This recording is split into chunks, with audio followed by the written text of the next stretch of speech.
Hey everybody, David Cook, D'Franco Painting Wallpaper. We are here in Lake in the Hills, Illinois, and we are estimating for this home. People are moving in. It's a past customer, which is cool. So we're just doing a quick walkthrough of things to look for.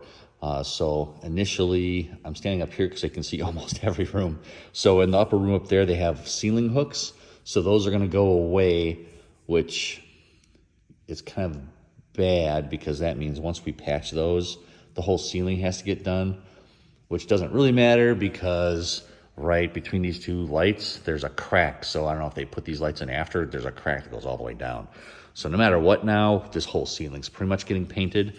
You don't have to, but if you're moving in, we're gonna price as an option. And then on those corners, there's a stress crack that's there. And what was the other one? The other one was over there somewhere. There's another stress crack. So as much as doing these big ceilings is really a pain in the butt because you're stuck with scaffolding, covering everything, and it's just a time suck from getting scaffolding up and down because you have to put it here. Plus, because of where this stairwell is, where this light is, they may be able to reach that, but that light will be trickier. It's just big enough. We're putting a ladder on an angle. I don't know if we're gonna be able to cut around that with a ladder. So you might have to take the scaffolding from this area, do the painting, and then take it down and put it up in this area. But we'll see how that goes. And it's kind of interesting. It's almost 10 foot, and then there's a room that's 8 foot, and there's a room that's 9 foot on one floor. It's really goofy. And I did another video, handrails. They're not 100% sure on these. I mean, overall the color's fine. It's just how it looks and feels. Whoever painted these, they did a really quick job, and that's the best way I can describe it. If you get close, you can see all those stipple marks. So when it was painted the last time, I'm sure they just took whatever they could find quick and easy and did a quick coat of paint just to update the look of this from the oak. The problem is it feels, you can hear it feels like sandpaper. It's not smooth at all. It's got all these stipples on there, really rough texture. It's supposed to be a semi-gloss and shiny, which is shiny, but it's just got a ton of crap on there. You can see even more down here where places were missed. And then all those little grooves and nicks, and it just gathers dirt. It looks like crap. You can see right there, especially on that one where they never did a good coat of primer on there.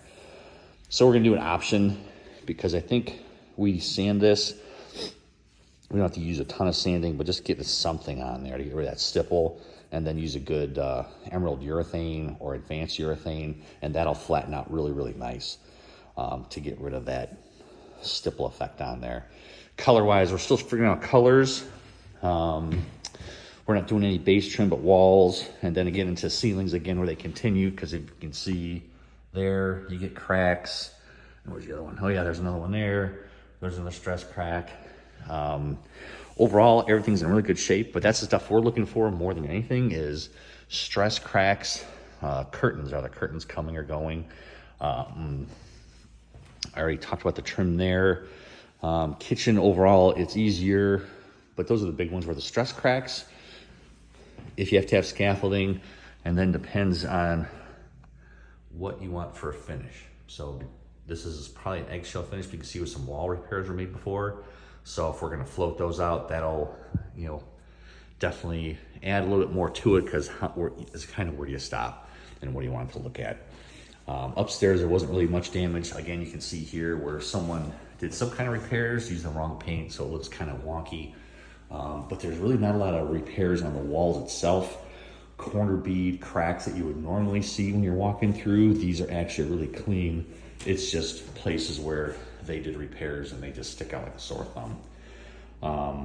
But there's a quick walkthrough of what we're looking at. You can kind of see there's another area there, or I don't know what that is, but looks like a repair just was done wrong. So these are the things we're looking for, repairs that need to be redone. We're still pole sanding the walls. Outlets are still coming off. We're gonna fill any holes. If drapes come down, we're filling those. The cracks in the ceilings are the worst part because that means you're painting all the ceilings versus just painting walls.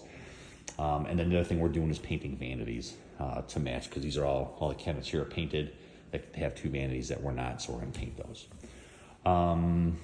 Yeah, there's a walkthrough. That's what we're looking for. Before I end it, I'll come back and I'll show you square footage, rooms, and then you can kind of get an idea what something like this would cost.